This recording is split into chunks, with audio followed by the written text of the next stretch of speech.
একটুখানি হয়তো মাটির ছোঁয়া পেয়েছে, সেখানেই গজিয়ে উঠেছে একটি বৃক্ষ, অক্সিজেনের ফ্যাক্টরি।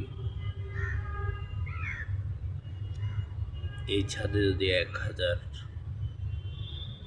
বা 100 বা 500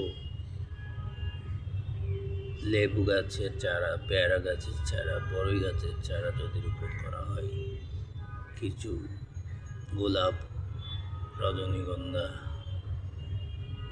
চামেলি, জুঁই ফুলের চাষ করা হয়, মন্দ কি?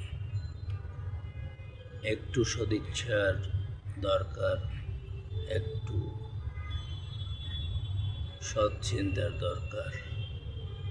আমি সংশ্লিষ্ট সকলের দৃষ্টি আকর্ষণ করব, আপনারা ছাদকে খালি রাখবেন না, বাগানে পরিণত করুন।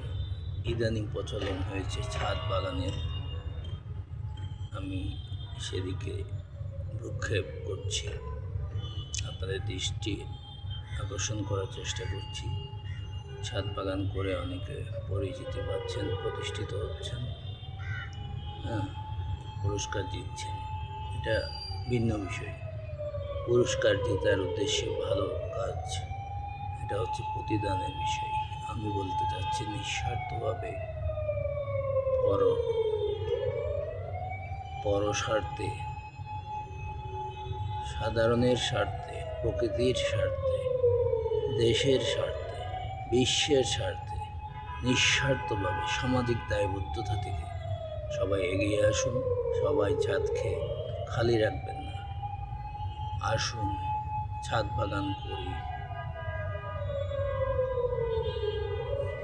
ধন্যবাদ সবাইকে।